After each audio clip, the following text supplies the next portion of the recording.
come out there. Are we out there with you? Yep, come on out. So, good morning, everybody. Thanks for coming out today. Just by way of introduction, I'm here with the FAA Administrator Brian Bedford. I'm also here with Lisa Ellman, CEO of the Commercial Drone Alliance, and Heather Lee, the COO of AUVSI. We were talking before we came out how excited we are. They said that they've been waiting for years for this announcement. So we're excited about what we're going to announce today. We are going to unleash American drone dominance. So President Trump not long ago introduced an executive order to make sure that the cabinet put this issue on the forefront, to make sure that we lean in to our airspace when it relates to drone technology. And the problem we have is that on the consumer drone market, China controls 90% of this market. And the problem with that is we're turning over our skies to one of our main adversaries. Huge problem, and it's going to happen no longer. Now, the issue hasn't been that America just can't innovate, America can't create, America can't build amazing drone technology. It's that we've had a bureaucracy in place that makes it incredibly incredibly difficult for innovators to actually innovate, which is why we're here today. This department, along with the FAA, understands how important unmanned aircraft systems are for the 21st century. It's going to change the way that people and products move throughout our airspace. And again, so you may change the way you get your Amazon package. You may get a Starbucks cup of coffee from a drone. The way you get your products will fundamentally change. But what's even more important than that is the impact that it's going to have on manufacturing, on farming, on energy production, filmmaking, medical delivery. Industry needs this rule to make sure they can use this technology that's going to allow them to do business more efficiently and effectively. And I think it's only right that America lead, because we have led in aviation since the very beginning, from the Wright brothers to Chuck Yeager, Pan Am, TWA, the jet age, all American. We are now going to also lead in the drone space as well. And so what we're here to announce today, and Administrator Bedford is going to go into some more details, but now we are announcing a new rule to normalize beyond visual line of sight, or BVLOS as it's called. Operators in the past would have to get individual waivers to operate these drones. Very complicated. They were issued on a case-by-case basis. And because of that complication, I don't think we saw the innovation that we should have in America. So with this rule, we are going to eliminate that prior process, and the approval will be done in a far different way.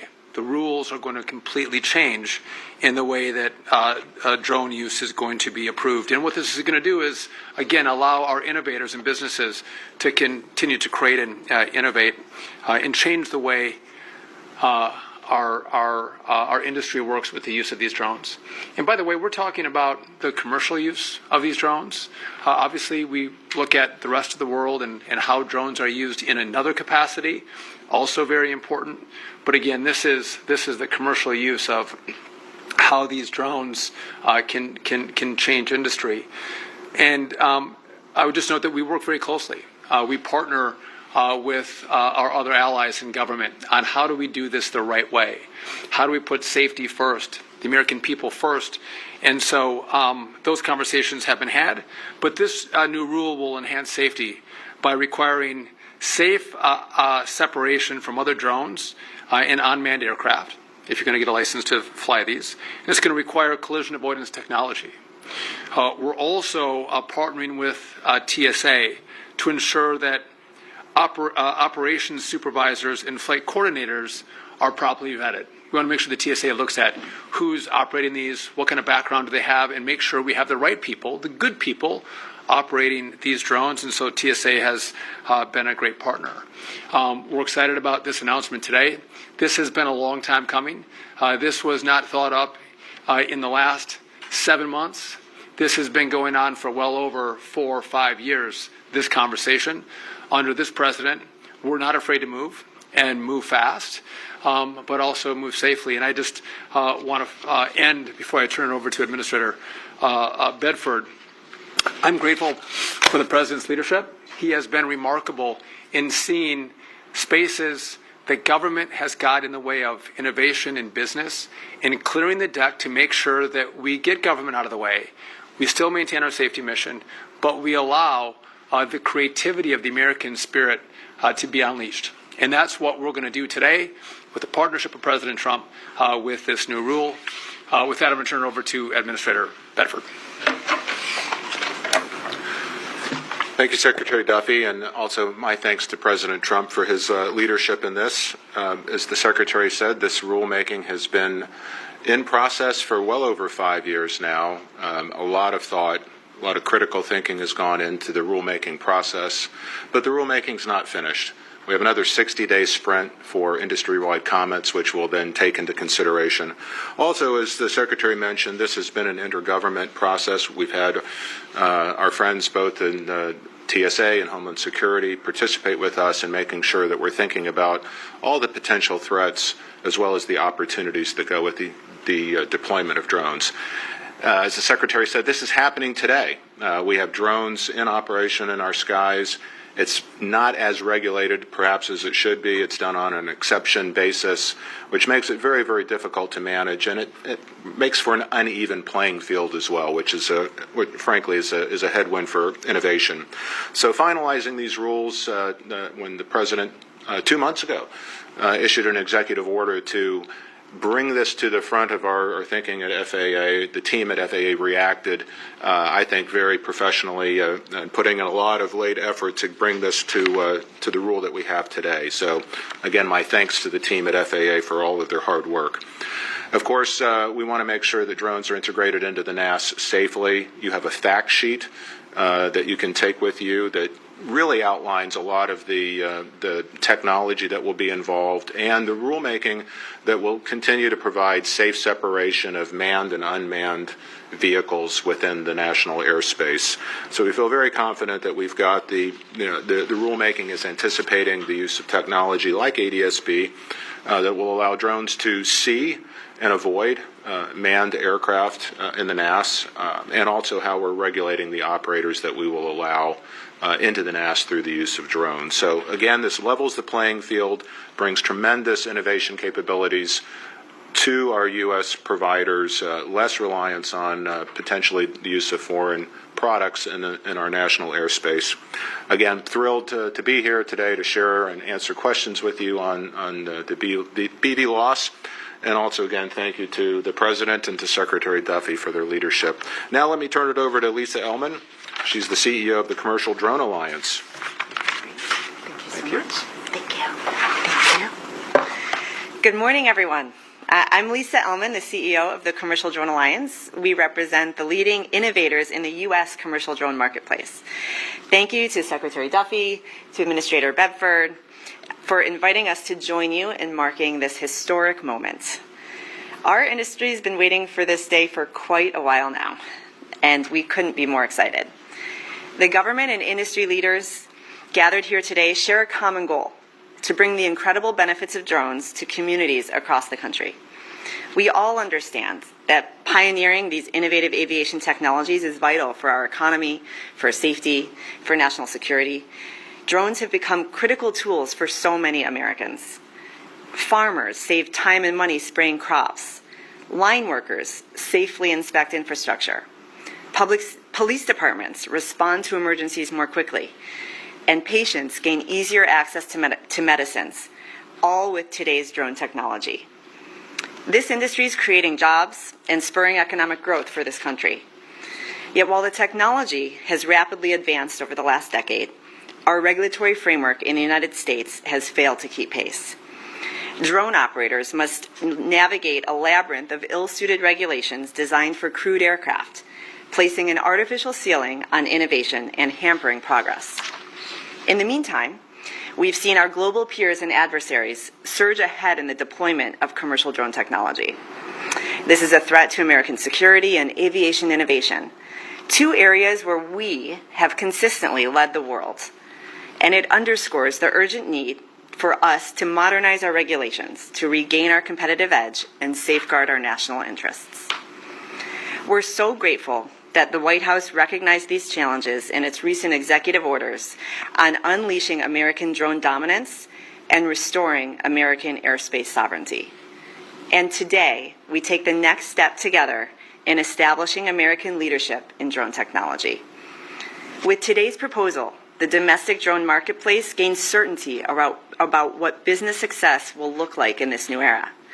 Investors who sat on the sidelines can now see proof that the federal government indeed supports the use of this critical technology. And American communities nationwide can start benefiting from the next generation of aviation. The release of this proposal is a long-awaited milestone. But from the industry perspective, our collective work is just beginning. We will be working diligently over the next several weeks, the next 60 days, to provide our perspective and feedback as part of the rulemaking process. Our hope is that the final rule will accelerate the expansion of commercial and public safety drone operations throughout the United States, while enhancing the safety and transparency of the national airspace. Secretary Duffy, the Commercial Drone Alliance appreciates your leadership and prioritization of commercial drone integration efforts. We look forward to working with partners across the federal government and with all relevant stakeholders to restore our global leadership in this game-changing technology. Thank you.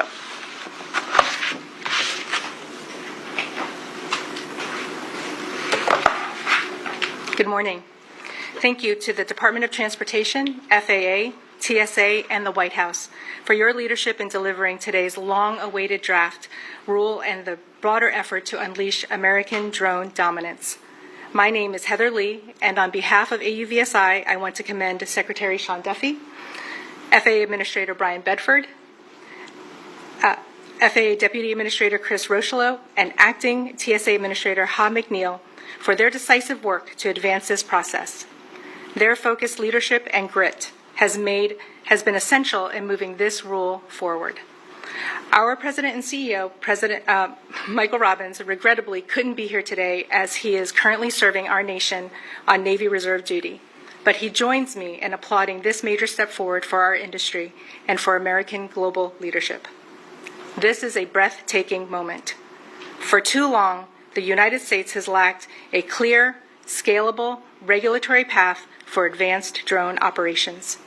Today's draft rule begins to change that, showcasing the way forward to unlock the safe integration of drones into the national airspace that enhance public safety, transform commercial services, and create high-quality jobs. With this action, the U.S. is taking a meaningful step to reassert global leadership in advanced aviation. With timely finalization as set forth by both Congress in the FAA Reauthorization Act of 2024 and President Trump's Unleashing American Drone Dominance executive order, this rule will enable scaling of critical applications like infrastructure inspection, emergency response, precision agriculture, and beyond, advancing public benefit and safety and generating billions in positive economic impact. To help illustrate what this rule makes possible, our member company, Skydio, is conducting an indoor drone flight demonstration today here at DOT, followed by a remote operation flight of a drone on the other side of the country in San Francisco. These flights embody the very concept of beyond visual line of sight and show how policy directly enables innovation and advances safety. Following the good work that we and many of our members did during the BVLOS ARC, AUVSI and the drone industry looks forward to reviewing the draft in full and submitting substantive industry feedback in the weeks ahead. We stand ready to support the next steps in the effort to finalize the Part 108 rule. Today signals a powerful commitment to safety, innovation, and American drone dominance. Let's continue this moment. Thank you. Thank you, Heather. So before I take your questions, just want to make a quick point here. So often, technology evolves in government, rules and regulations don't evolve with it. And what you're seeing today is government coming up to speed with the evolution of this technology. And if we don't do that, there is no reason why we fall behind but for the fact that government can't respond in a timely fashion. Our industry can. We need our government to as well. I want to be clear, for us, the backdrop of this is always safety, making sure our communities and our people are safe as the opportunity for drone technology evolves and is deployed. I couldn't stand here and talk about drones in the airspace without talking about air traffic control, how important the modernization effort that's underway right now is to making sure that drones can be deployed, eVTOLs can be deployed. I want to thank the Congress and the President for the $12.5 billion down payment they gave us to start this process. The total we need is $31.5 billion, but we can start the process. What we are doing, Brian and I have had a lot of conversations. We believe setting this up right is going to save us months and years in the back end. And so we are going through that process now, thinking through how we deploy, how we contract, how we engage with the private sector to make sure this is done at the speed of President Trump, the speed of the private sector, and do it with the safety and the reputation of safety from the FAA. And so that is coming along very well. But again, all of this works together. It all flows together. Making sure these are deployed safely also relies on us re-envisioning all the other uses we're going to have in the NAS. So with that, we're happy to take any questions you may have for us. Yeah. Sam Gonzalez, Politico. Thanks for doing this. It mentions in the fact sheet certain aircraft could weigh up to 1,320 pounds. What's the certain aircraft part of this? Is that all drones or? It's simply trying to specify that there is a cap in terms of the total weight of both the aircraft and the payload. Some aircraft will obviously not hit that limit, but that is the upper end of the limit that can be certified under this rule. What's the current limit under the exemption process? Is it the same thing or is it higher? It's just ad hoc. So there's obviously 7 different drone testing facilities around the country right now. I think we've added 2 more under FAA reauthorization that we're currently evaluating. But right now, it's a very ad hoc process. Hi, Allie Versprell from Bloomberg. Also in the fact sheet, you talk about the drones being able to meet certain industry consensus standards rather than having to go through sort of the normal certification process. Are those standards, have they been set yet, or how soon? If not, how soon do you think they would? So the standards are expressed in the rule itself, so that'll be transparent soon. But again, the idea is to level the playing field here. So rather than policy by exemption, the policy is the policy, and the industry will be able to innovate with certainty versus the uncertain process we have today.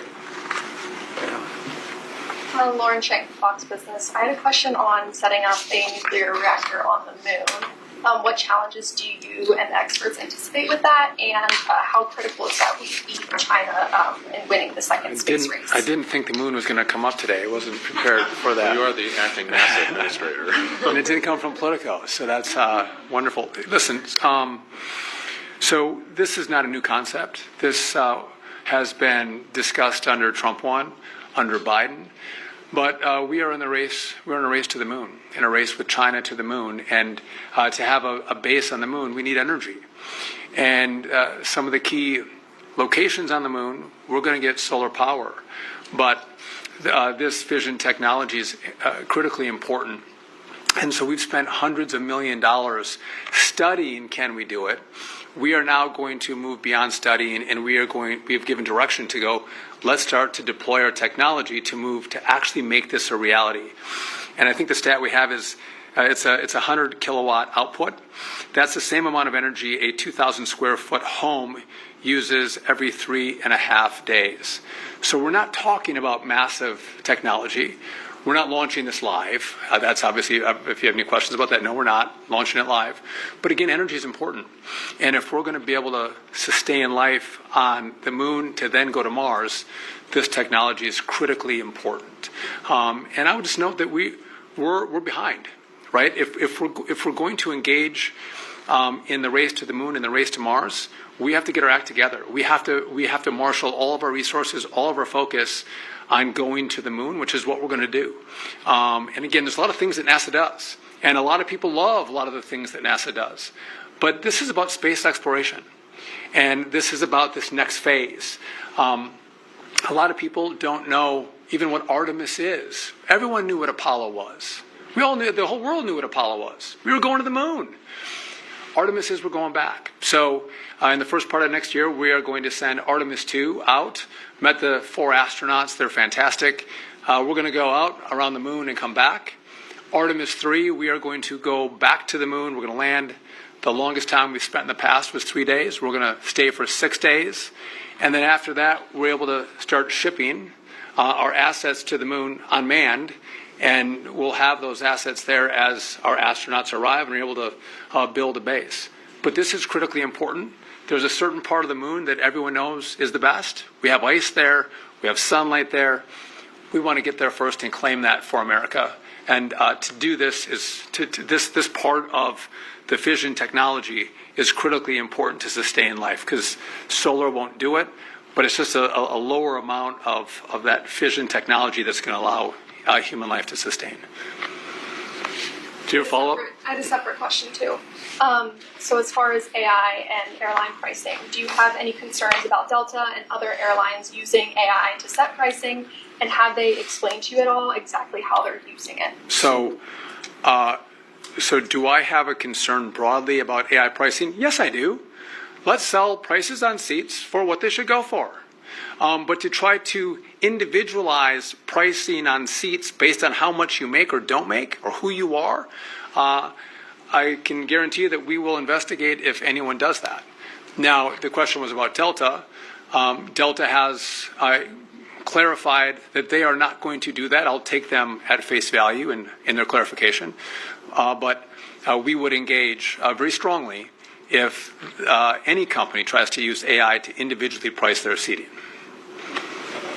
Secretary W., it's Pete Montine with CNN. I want to ask you about what would you say to somebody who says the airspace is already so crowded? We've seen the midair over the Potomac River. We've seen near misses over and over again. There was a drone strike with a wildfire airplane in California during the wildfires last year.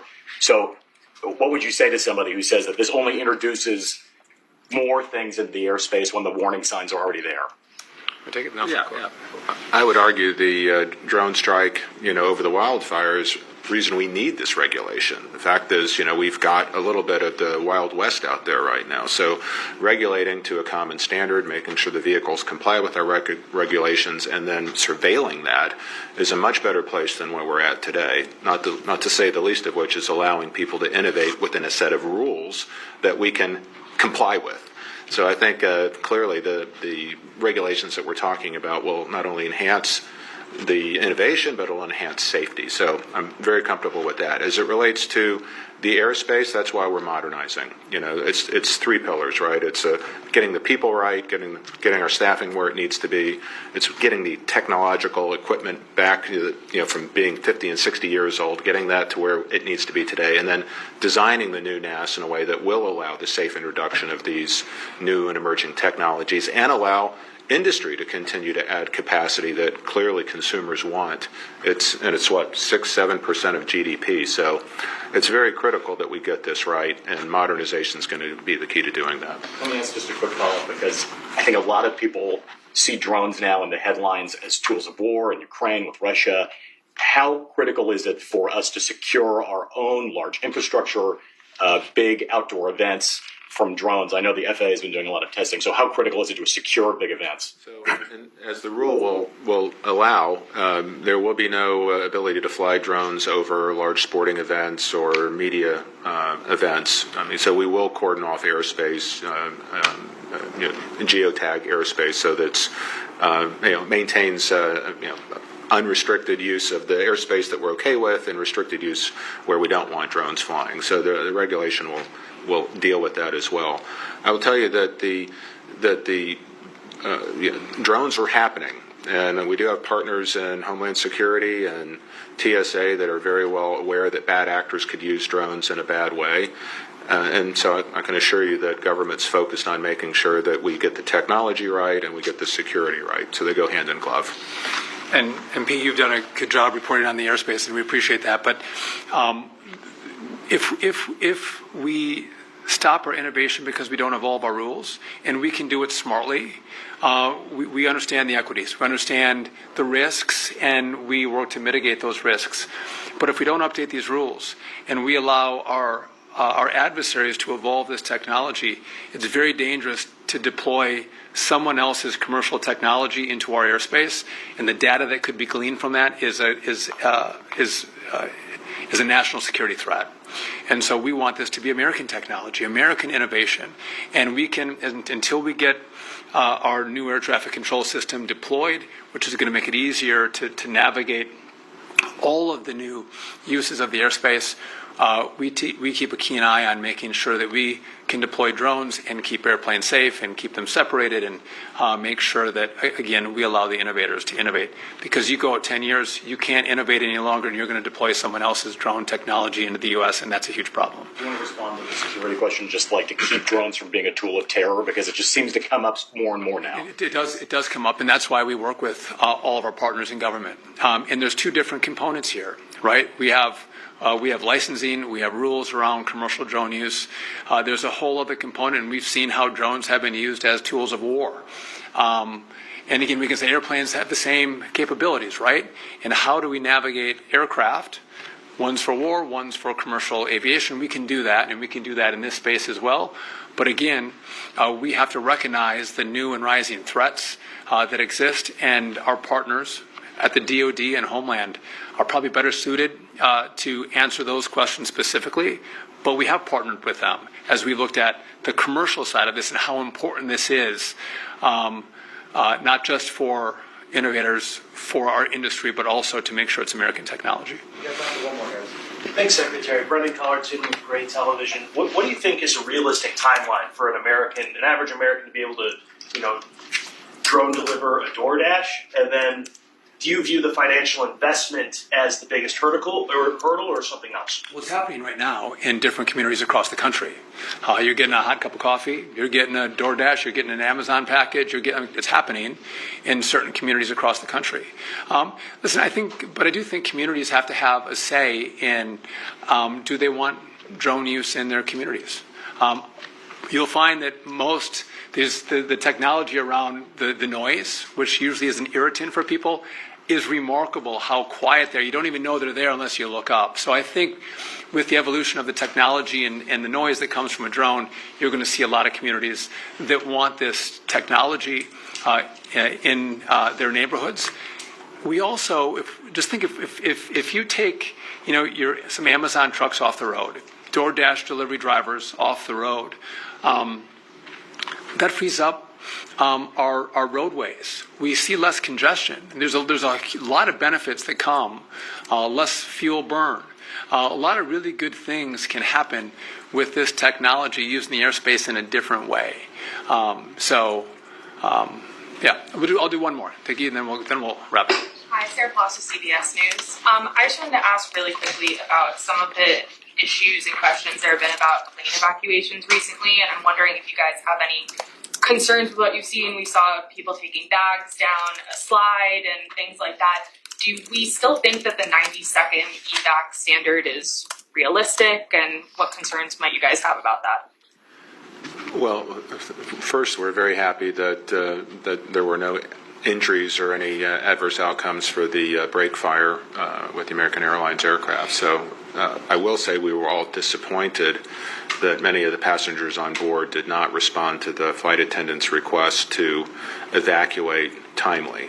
Grabbing bags, it's just wrong. We need to, whether the flight attendants are telling you to keep your seatbelts buckled to avoid turbulence injuries, or whether they're asking you, in these very, very rare occurrences that we have a situation like we saw in Denver, we need to listen to them.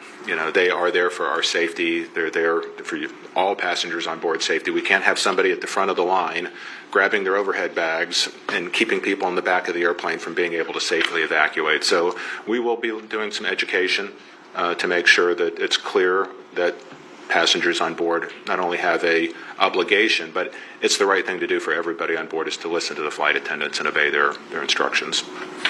If I'll double down on that. Again, everyone got off safely here. But I know Brian was incredibly disturbed, as was I, people grabbing their bags. In a different situation, in a different environment, grabbing your bag could cost someone their life. And so again, your belongings in your carry-on bag aren't worth it. Leave it, get off the plane, and make sure everyone behind you can get off as well. Critically important. But also, on the seatbelt front, again, maybe I'm a nerd. I don't think so. But as I get up to go to the bathroom, I keep my seatbelt buckle when I fly, because you never know what's going to happen. And by the way, they're comfortable. I don't even know what happened on. I think we just have to double down on safety rules on our aircraft and make sure people pay attention. And again, you never know what could come. And again, you're responsible for your safety. Those flying with you, whether they're kids, but also everyone who might line up behind you.